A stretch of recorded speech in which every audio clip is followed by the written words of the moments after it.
Mesdames et messieurs, bonjour et bienvenue sur l'heure de la révélation.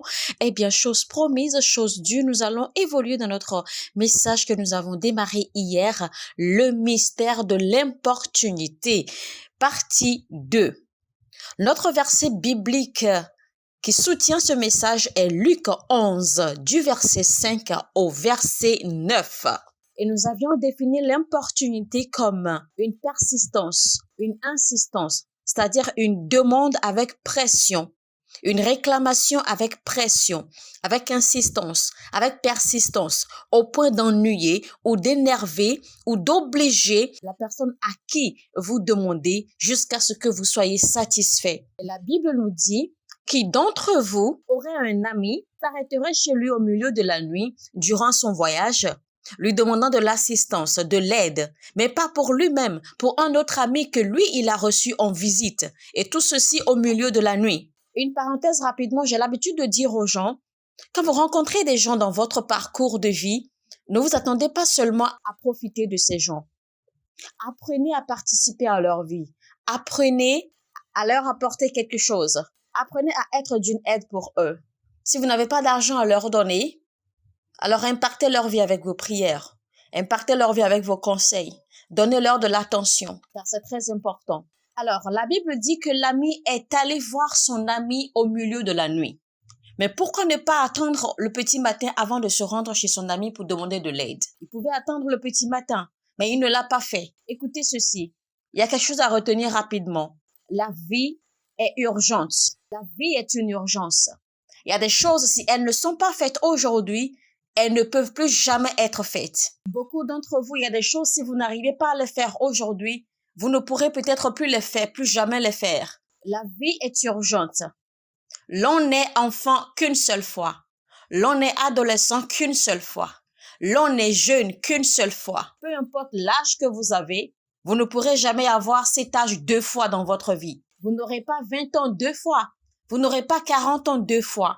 Vous n'aurez pas 45 ans 2 fois. Donc, il y a des choses, si vous ne les faites pas maintenant, vous ne pourrez plus jamais avoir le temps de les faire. Pourquoi n'a-t-il pas attendu le matin pour aller demander de l'aide à son ami? Pourquoi avait-il besoin de sortir au milieu de la nuit pour aller toquer à la porte à son ami? Cessez donc de remettre à demain. Arrêtez de procrastiner.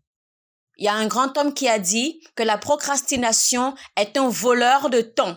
Donc, arrêtez de remettre ce que vous pouvez faire aujourd'hui à demain. Alors, tout ce que vous avez à faire aujourd'hui, faites-le maintenant. Ne remettez pas à demain. Vous pourriez ne pas avoir le temps ni l'occasion de le faire demain, car vous ne maîtrisez pas demain. Vous ne maîtrisez pas le futur. Mais vous pouvez seulement garantir aujourd'hui. Toute vision que vous avez à cœur, accomplissez-la maintenant, aujourd'hui, pendant qu'il est encore temps. Cet ami pouvait attendre le petit matin, mais il a décidé de se rendre chez son ami au milieu de la nuit. C'est parce qu'il savait qu'il avait un but à atteindre. Il savait qu'il y avait une urgence à laquelle il devait répondre à cette heure de la nuit. Vous savez, seules les personnes qui ont de la vision, les personnes qui ont un but dans la vie, connaissent l'importance, la valeur de l'urgence. Quand vous voyez un homme qui agit avec précision et agit avec urgence, un homme qui se dit qu'il doit faire ceci aujourd'hui parce qu'il n'aura pas le temps de le faire demain, sachez que cet homme a un but. Cet homme a des objectifs précis dans la vie et il croit à l'urgence. Il croit que s'il ne le fait pas aujourd'hui, s'il ne le fait pas maintenant, il n'aura plus le temps de le faire demain. Et j'ai souvent l'habitude de dire aux gens qu'un homme qui n'a pas d'objectif, un homme qui n'a pas de vision, un homme qui n'a pas de but, qui n'a pas de projet, est un homme qui vit comme un mouton ou qui vit comme un chien. Vous devez alors comprendre l'importance des objectifs dans la vie. Vous devez donc avoir des plans. Vous devez savoir planifier, car si vous n'avez pas de plan à vous-même, eh bien les gens vous entraîneront dans leurs plans. Vous devez donc planifier votre vie. Si vous n'avez pas de but, vous n'avez pas de projet, vous n'avez pas d'objectif dans la vie, vous ne pourrez jamais comprendre l'importance de l'urgence. Les choses sont urgentes pour les personnes, pour les hommes qui ont des objectifs dans la vie. Alors, la Bible dit que l'ami s'est rendu chez son ami au milieu de la nuit pour demander de l'aide à cause de son ami à lui qui est venu lui demander de l'aide à lui. Et voici que cet ami chez qui il s'est rendu au milieu de la nuit, lui résiste, lui dit, écoute, je n'en ai pas pour te donner. Et même si j'en avais, je ne peux pas me lever car il fait déjà nuit, mes enfants dorment.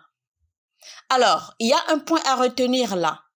La raison pour laquelle cet ami lui a dit qu'il n'en avait pas ou qu'il ne pouvait pas lui donner les pains qu'il a demandé à 7 heures de la nuit, ce n'est pas à cause de lui qui est venu demander, mais c'est plutôt à cause de quelqu'un d'autre qui est venu, d'accord, lui demander à lui. C'est-à-dire que l'ami qui est au milieu, en fait, demande de l'aide à son ami à lui pour un autre ami. Et son ami lui dit, je n'en ai pas pour te donner à cause de ce dernier ami. Alors, écoutez bien ceci. Dans la vie, quand vous transportez les problèmes des autres, l'on vous résistera. Vous serez rejeté. Quand vous transportez ou quand vous portez le fardeau des autres, espérez des batailles, espérez des combats, espérez des résistances. Beaucoup d'entre vous, savez-vous seulement pourquoi quand vous demandez, vous ne recevez pas? Quand vous frappez, l'on ne vous ouvre pas. Quand vous cherchez, vous ne trouvez pas. C'est simplement parce que vous êtes celui qui a été choisi, qui a été appelé pour porter le fardeau de la famille.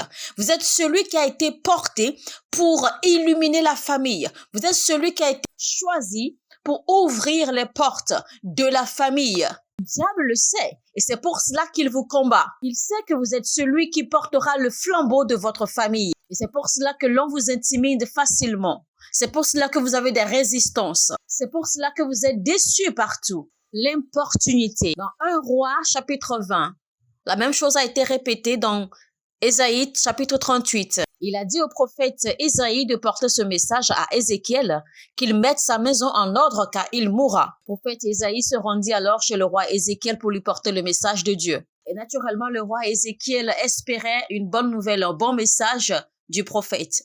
Alors le prophète Ésaïe délivra le message de Dieu au roi Ézéchiel. Le roi Ézéchiel était abattu naturellement. Le prophète s'en alla.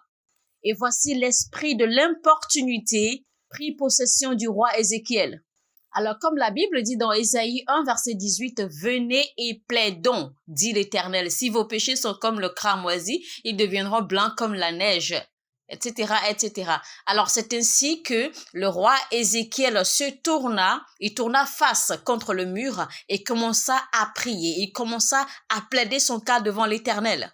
Et le roi Ézéchiel commença à citer des raisons, d'accord, devant Dieu, lui demandant pourquoi veut-il le reprendre à lui.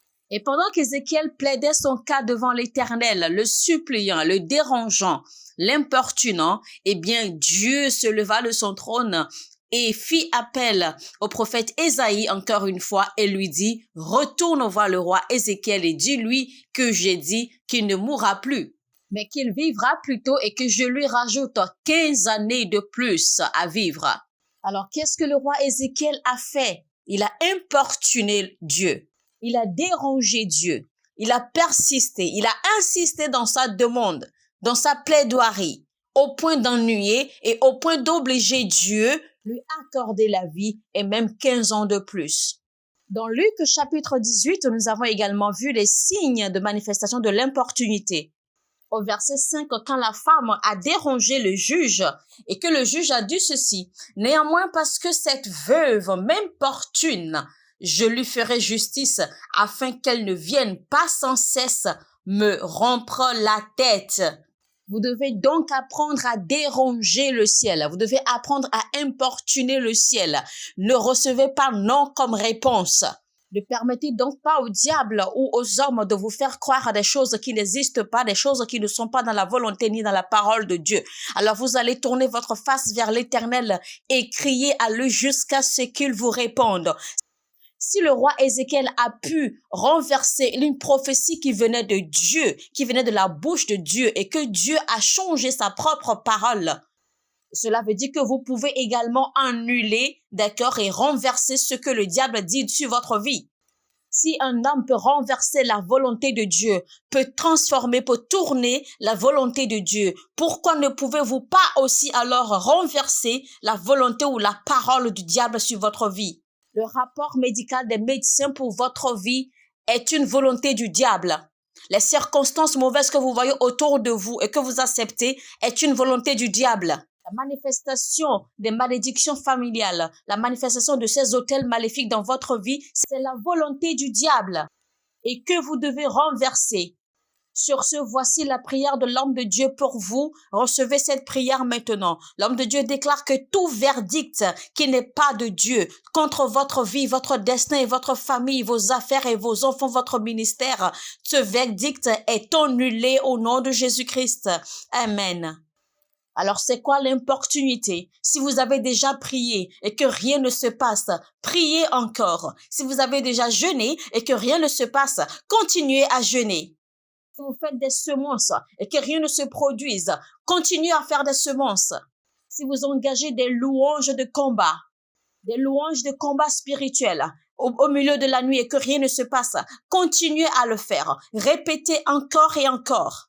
Il a dit que ceux qui croient en l'Éternel ne lui donnent pas du repos, ne le laissent pas en paix jusqu'à ce qu'il fasse de Jérusalem sa louange. Si vous avez étudié, vous étudiez votre Bible et que vous ne voyez aucune manifestation, continuez, persévérez à étudier la Bible. Ne baissez donc pas les bras, ne vous reposez donc pas, car il est temps, c'est encore le moment, d'accord, de mettre la pression. C'est le moment de pousser encore davantage. Jusqu'à ce que quelque chose se passe, jusqu'à ce que Dieu fasse de votre Jérusalem sa louange. Dans Luc 16, verset 16, il est dit, « La loi et les prophètes ont subsisté jusqu'à Jean. Depuis lors, le royaume de Dieu est annoncé et chacun use de violence pour y entrer. » Il est dit que chaque homme use de violence pour y entrer. Chaque homme use de violence pour y entrer. La Bible dit dans Matthieu 11, 12, « Depuis le temps de Jean-Baptiste jusqu'à présent, le royaume des cieux est forcé et ce sont les violents qui s'en emparent. » Seuls les violents s'emparent. Seuls les violents s'emparent. Donc, votre mariage est à prendre par la force.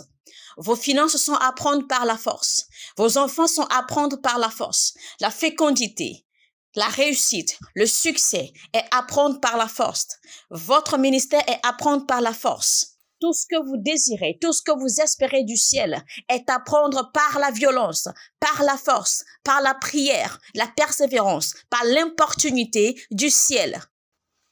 Alléluia. L'importunité, le mystère de l'importunité, partie 2. Ce sera tout pour aujourd'hui, mesdames et messieurs. On se retrouve demain, même heure, même chaîne pour clôturer enfin ce beau message de l'apôtre Johnson Suleiman interprété en français. N'oubliez pas, mesdames et messieurs, abonnez-vous à cette chaîne, surtout, et cliquez sur la cloche de notification de sorte que vous recevez, d'accord, un signalement, l'alerte dès que nous faisons la publication du message prochain et surtout partagez au maximum autour de vous sur toutes les plateformes sociales afin d'inviter au maximum de personnes, d'accord, à se connecter et à recevoir de connaissances et de grâce fraîche. Sur ce, je vous dis que Dieu vous bénisse et on se retrouve demain. Bye.